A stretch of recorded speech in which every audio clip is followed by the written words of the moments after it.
Hi అండి, నేను మీ Shilpa Vinay. Welcome to Vinci kitchen. ఈరోజు మనం మిల్లెట్స్తో 3 రకాల హెల్దీ రెసిపీస్ని చూద్దాం. అమ్మమ్మల కాలం నాటి హెల్దీ రెసిపీస్ని చూద్దాము.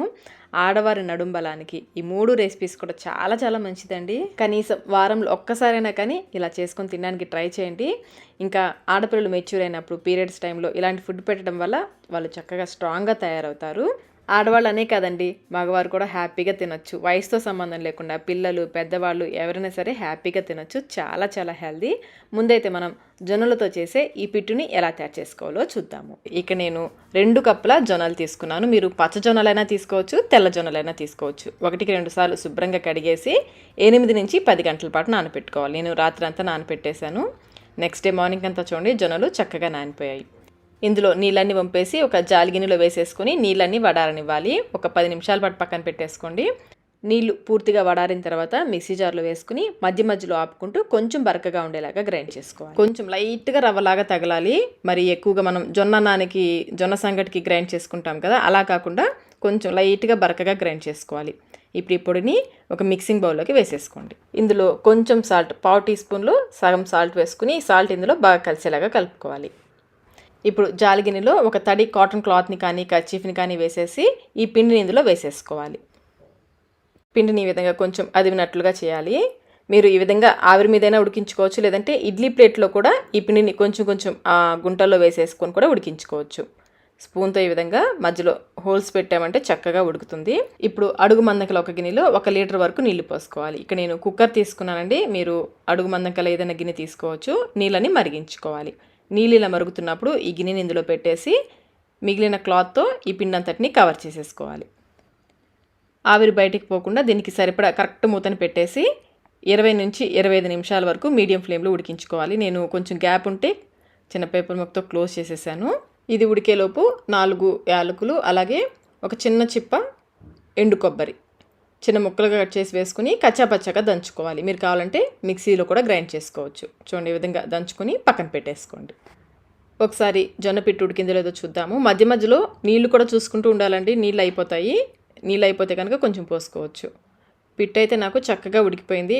నాకైతే 25 మినిట్స్ 25 నిమిషాలు పట్టిందండి ఇది ఉడకడానికి. కొంచెం ఈ పిండి తీసుకుని నోట్లో వేసుకుంటే మనకి కమ్మగా ఉంటుంది, పచ్చిదనం లేకుండా. లేదంటే చేత్తో నొక్కి చూసినా కానీ చక్కగా ఉడికినట్లు తెలుస్తుంది. నాకైతే ఉడికిపోయింది. ఇప్పుడు ఒక పెద్ద పళ్ళెం తీసుకుని దాంట్లో 1 కప్పు, మనం జొన్నలు తీసుకున్న కప్పుతో 1 కప్పు తురిమిన బెల్లం వేసుకోవాలి. 1 కప్పు బెల్లం వేస్తే స్వీట్ కొంచెం మైల్డ్గా ఉంటుందండి. తీపి ఎక్కువ తినేవాళ్ళైతే 1.5 కప్పు వరకు వేసుకోవచ్చు. ఇప్పుడు దీనిపైన మనం ఉడికించుకున్న జొన్న పిండి వేసేసుకోవాలి. బాగా వేడిగా ఉంటుంది కదా, జాగ్రత్తగా వేసుకుని ఈ బెల్లం అంతా కవర్ అయ్యేలాగా స్ప్రెడ్ చేసుకోవాలి. వేడికి బెల్లం కొంచెం కరిగినట్లుగా అవుతుంది. ఇప్పుడు ఈ మిశ్రమాన్ని కొంచెం చల్లారనివ్వాలి. ఇది మనం చేత్తో తాగలిగినంత వేడిగా ఉన్నప్పుడు దీనిపైన మనం దంచుకున్న ఎండు కొబ్బరి, యాలకుల పొడి ఉంది కదా, అది వేసేసుకోవాలి. చేత్తో అంతా ఒకసారి బాగా కలిసేలాగా కలుపుకోవాలి.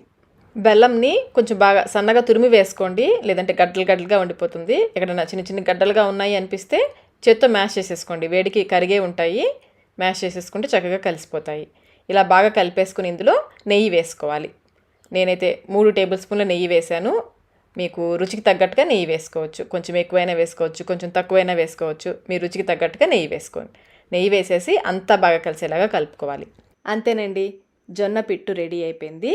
దీన్ని ఇలాగే తినేయచ్చు, లేదంటే లడ్డూలా కూడా చేసుకోవచ్చు. టేస్ట్ అయితే చాలా చాలా బాగుంటుంది. బయట అయితే ఈ పిట్టు 1 రోజు మాత్రమే నిల్వ ఉంటుంది. ఫ్రిడ్జ్లో మనం 2-3 రోజుల పాటు స్టోర్ చేసుకోవచ్చు. ఈ హెల్దీ రెసిపీని మీరు కూడా తప్పకుండా ట్రై చేయండి. ఇప్పుడైతే మనం సజ్జ కుడుములు ఎలా తయారు చేసుకోవాలో చూద్దాము. ఈ కుడుముల కోసం ఇక్కడ నేను 2 గ్లాసుల సజ్జలు తీసుకున్నాను. ఈ సజ్జల్లో చిన్న చిన్న రాళ్ళు ఉంటాయండి, అవి లేకుండా శుభ్రం చేసేసుకొని రాళ్ళన్నీ ఏరేసుకొని శుభ్రం చేసుకోవాలి. ఇప్పుడు ఈ సజ్జల్ని 1కి 2 సార్లు శుభ్రంగా నీళ్ళతో కడిగేసుకోవాలి. కడిగిన తర్వాత నీళ్లు పోసి 8 గంటల పాటు నానపెట్టుకోవాలి. నేను రాత్రి అంతా నానపెట్టేశాను. నెక్స్ట్ డే మార్నింగ్ అంతా చూడండి సజ్జలు చక్కగా నానిపోయాయి కదా. ఇప్పుడు ఇందులో నీళ్ళన్నీ వంపేసి ఒక జాలి గిన్నెలో వేసేసుకొని నీళ్ళని వడారనివ్వాలి. ఒక 10-15 నిమిషాల పాటు ఇందులోనే ఉంచేసామంటే నీళ్ళన్నీ వడారిపోతాయి. నీళ్ళన్నీ వడారిన తర్వాత ఒక కాటన్ క్లాత్ పైన వేసుకుని వీటిని బాగా ఆరనివ్వాలి. ఎండలో పెట్టకూడదండి, కావాలంటే ఫ్యాన్ కింద ఆరపెట్టుకోవచ్చు. బాగా పొడిగా అయ్యేంతవరకు బాగా ఆరనివ్వాలి. చూడండి, ఈ విధంగా పొడిగా అవ్వాలి. ఇప్పుడు వీటిని గ్రైండ్ చేసుకుందాము. మిక్సీ జార్లో మరి ఎక్కువ వేసేయద్దు, సగం వరకు వేసుకుని మధ్య మధ్యలో ఆపుకుంటూ గ్రైండ్ చేసుకోవాలి. చూడండి, ఈ విధంగా లైట్గా బరకగా ఉంటుంది, మరి మెత్తగా పొడి పొడిగా అయిపోదు, కొంచెం బరకగా ఉంటుంది. ఇలా గ్రైండ్ చేసేసుకుని ఒక గిన్నెలో వేసేసుకోండి. ఇలాగే మిగిలిన సజ్జలు కూడా వేసేసుకొని గ్రైండ్ చేసేసి ఒక గిన్నెలో వేసి పక్కన పెట్టేసుకోండి.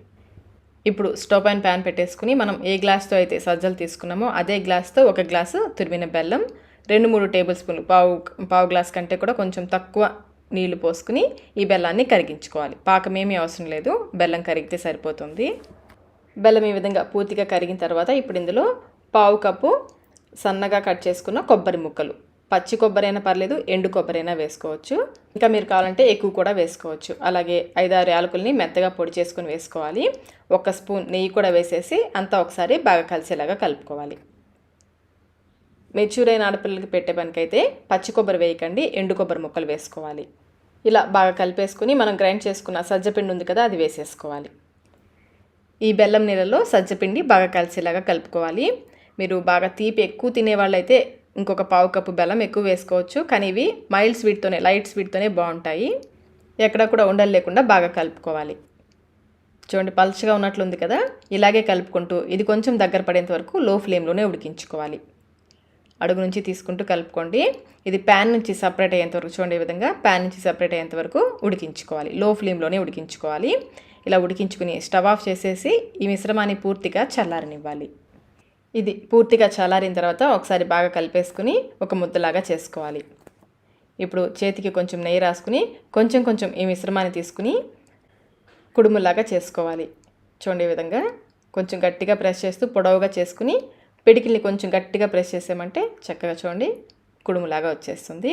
ఇలా తయారు చేసుకున్న వాటిని ఆవిరి మీద ఉడికించడానికి ఇక్కడ నేను ఈ ఉడికించే ప్లేట్ ఉంటుంది కదా, దానికి రంధ్రాలు ఉన్న ప్లేట్ ఉంటుంది కదా, దాంట్లో కొంచెం నెయ్యితో గ్రీస్ చేసి ఈ తయారు చేసుకున్న కుడుములు పెట్టేస్తున్నాను. ఇలాంటి ప్లేట్ లేకపోతే మీరు ఇడ్లీ ప్లేట్స్లో పెట్టి కూడా ఈ కుడుములు ఉడికించుకోవచ్చు. ఇడ్లీ ప్లేట్స్కి కొంచెం నెయ్యి రాసేసి ఇలా తయారు చేసుకున్న కుడుములు పెట్టేసి మనం ఇడ్లీలు ఎలా ఉడికించుకుంటామో అలా ఉడికించేసుకోవచ్చు. ఇలాగే మిగిలిన పిండంతటితో కూడా కుడుములు చేసేసుకోవాలి. ఇప్పుడు ఈ కుడుములు మనం ఉడికించుకుందాము. ఒక పెద్ద గిన్నెలో 2 కప్పుల వరకు నీళ్లు పోసేసి నీళ్ళని మరిగించుకోవాలి. నీళ్లు మరుగుతున్నప్పుడు ఈ ప్లేట్ని ఇందులో పెట్టేసి మూత పెట్టేసి లో టు మీడియం ఫ్లేమ్లో 20 to 25 మినిట్స్ వరకు ఉడికించుకోవాలి. సజ్జ కుడుములు చక్కగా ఉడికిపోయాయి. ఇప్పుడు స్టవ్ ఆఫ్ చేసేసుకుని మళ్ళీ మూత పెట్టేసి ఒక 10 నిమిషాల తర్వాత సర్వ్ చేసుకోవాలి. అంతేనండి, సజ్జ కుడుములు రెడీ అయిపోయాయి. ఇవి కొంచెం వేడి తగ్గిన తర్వాత చక్కగా ఈజీగా అంటుకోకుండా విడివిడిగా వచ్చేస్తాయి. టేస్ట్ అయితే చాలా బాగుంటాయండి. మధ్య మధ్యలో మనం కొబ్బరి వేసాం కదా, కొబ్బరి తగులుతూ చాలా రుచిగా ఉంటుంది. చాలా చాలా హెల్దీ కూడా. బయట పెడితే 1-2 డేస్ ఉంటాయండి. ఫ్రిడ్జ్లో అయితే 1 వీక్ వరకు స్టోర్ చేసుకోవచ్చు. ఇప్పుడు మనం రాగి పిండితో పిట్టు ఎలా తయారు చేసుకోవాలో చూద్దాము. కొన్ని ప్రాంతాల్లో ఇదే పిట్టుని బియ్య పిండితో కూడా చేస్తారు. ఆ రెసిపీ కూడా మన ఛానల్లో ఉంది. మీకు కావాలంటే లింక్ డిస్క్రిప్షన్ బాక్స్లో ఉంచుతాను, ఒకసారి చూడండి. ఇప్పుడైతే మనం ఈ రాగి పిట్టుని ఎలా తయారు చేసుకోవాలో చూసేద్దాం.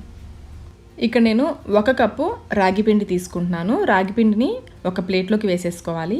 ఇందులో 2 చిటికెల ఉప్పు, మరి ఎక్కువ వేసుకోవద్దు, 1 లేదా 2 చిటికెలు వేసుకుని ఈ ఉప్పు ఈ పిండిలో కలిసేలాగా కలుపుకోవాలి. ఇలా కలుపుకున్న తర్వాత ఇందులో కొంచెం కొంచెం నీళ్లు పోసుకుంటూ పిండిని కలుపుకోవాలి. నీళ్లు ఒకేసారి ఎక్కువ పోసుకోవద్దు, కొంచెం కొంచెం పోసుకుంటూ ఈ నీళ్లు పిండికి బాగా పట్టేలాగా కలుపుకోవాలి. ఈ విధంగా చేత్తో రబ్ చేస్తున్నట్లుగా కలుపుకోవాలి.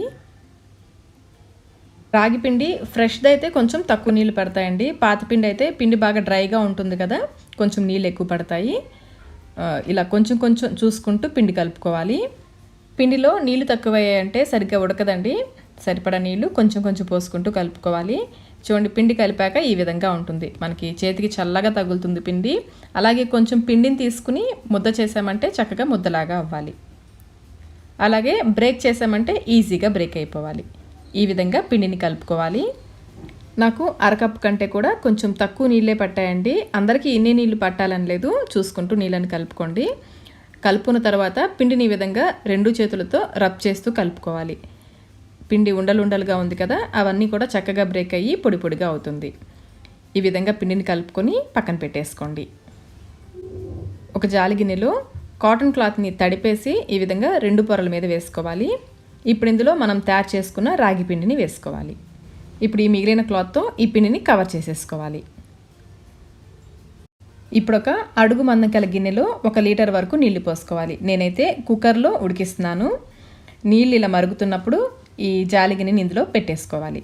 ఆవిరి బయటికి పోకుండా ఈ కుక్కర్కి సరిపడా మూతను పెట్టేసుకుని 15 నుంచి 20 నిమిషాల వరకు మీడియం ఫ్లేమ్లో ఉడికించుకోవాలి. 15 నిమిషాల తర్వాత ఒకసారి చెక్ చేసుకోవాలి. ఇది ఉడికేలోపు కొబ్బరి పొడిని చేసుకుందాము. ఇక్కడ నేను ఎండు కొబ్బరి చిప్ప చిన్నది ఒకటి తీసుకున్నానండి. అదే పెద్దదైతే సగం వేసుకుంటే సరిపోతుంది. అలాగే 5 యాలకులు కలిపి కొంచెం పలుకులుగా గ్రైండ్ చేసుకోండి. మధ్య మధ్యలో ఈ కొబ్బరి ముక్కలు తగులుతుంటే బాగుంటుంది. ఈ విధంగా చూసారా, పలుకులుగా గ్రైండ్ చేసుకోవాలి. ఇలా చేసుకుని పక్కన పెట్టేసుకోండి. ఒకసారి రాగి పిండి ఉడికిందో లేదో చూద్దాము. ఇంకా కొంచెం సేపు ఉడికితే సరిపోతుందండి. పిండిని ఒకసారి స్పూన్తో అంతా ఈ విధంగా కలుపుకోవాలి. అలాగే కుక్కర్లో నీళ్లు తక్కువైతే కూడా కొంచెం పోసుకోండి. నేను కొంచెం ఒక అరకప్పు వరకు నీళ్లు పోస్తున్నాను. మళ్ళీ మూత పెట్టేసి ఒక 5 నిమిషాల పాటు ఉడికించుకుంటే సరిపోతుంది. రాగి పిండి చక్కగా ఉడికిపోయింది. కొంచెం పిండిని చేత్తో ఇలా తీసుకొని చూస్తే సాఫ్ట్గా ఉంటుంది. ఇలా ఉంటే ఉడికినట్లే. ఇప్పుడు ఒక ప్లేట్లో అరకప్పు తురిమిన బెల్లాన్ని వేసుకోవాలి. స్వీట్ తక్కువ తినేవాళ్ళు కొంచెం తక్కువ వేసుకోండి, ఎక్కువ తినేవాళ్ళు కావాలంటే కొంచెం ఎక్కువ వేసుకోవచ్చు. దీనిపైన మనం ఉడికించుకున్న రాగి పిండిని వేసేసుకోవాలి. ఈ వేడికి ఈ బెల్లం కొంచెం కరుగుతుంది. బెల్లాన్ని వీలైనంత సన్నగా తరిగి వేసుకోండి. స్పూన్తో పిండిని కొంచెం ఇలా స్ప్రెడ్ చేసామంటే వేడి త్వరగా తగ్గుతుంది. ఇప్పుడు ఇందులో మనం దంచిపెట్టుకున్న కొబ్బరి పొడిని వేసుకోవాలి. మీరు ఎండు కొబ్బరికి బదులుగా పచ్చి కొబ్బరి కూడా వేసుకోవచ్చండి. అలాగే ఇందులో 2 టేబుల్ స్పూన్ల నెయ్యి కూడా వేసుకోవాలి. మీకు నెయ్యి ఫ్లేవర్ బాగా ఇష్టమైతే మరొక టేబుల్ స్పూన్ వరకు వేసుకోండి. నెయ్యి ఎక్కువ వేసుకుంటే మరింత రుచిగా ఉంటుంది. ఇవన్నీ కూడా బాగా కలిసేలాగా కలుపుకోవాలి. ఇంకా కావాలంటే ఇందులో కొన్ని డ్రై ఫ్రూట్స్ని పొడిలాగా చేసి వేసుకోవచ్చు, లేదంటే కొంచెం నెయ్యిలో వేసి వేయించుకుని కూడా కలుపుకోవచ్చు. అంతేనండి, రాగి పిట్టు రెడీ అయిపోయింది. దీన్ని ఇలాగే తినేయచ్చు, లేదంటే లడ్డూలా కూడా చేసి ఇవ్వచ్చు. చాలా అంటే చాలా రుచిగా ఉంటుంది. మరి మీరు కూడా ఒకసారి ఈ రాగి పిట్టుని తప్పకుండా ట్రై చేయండి. ట్రై చేసి మీకు టేస్ట్ ఎలా అనిపించిందో మాకు కమెంట్ రూపంలో తెలియచేయండి. ఈ వీడియో మీకు నచ్చినట్లయితే లైక్ చేయండి. మీ ఫ్రెండ్స్కి, ఫ్యామిలీ మెంబర్స్కి షేర్ చేయండి. Thank you.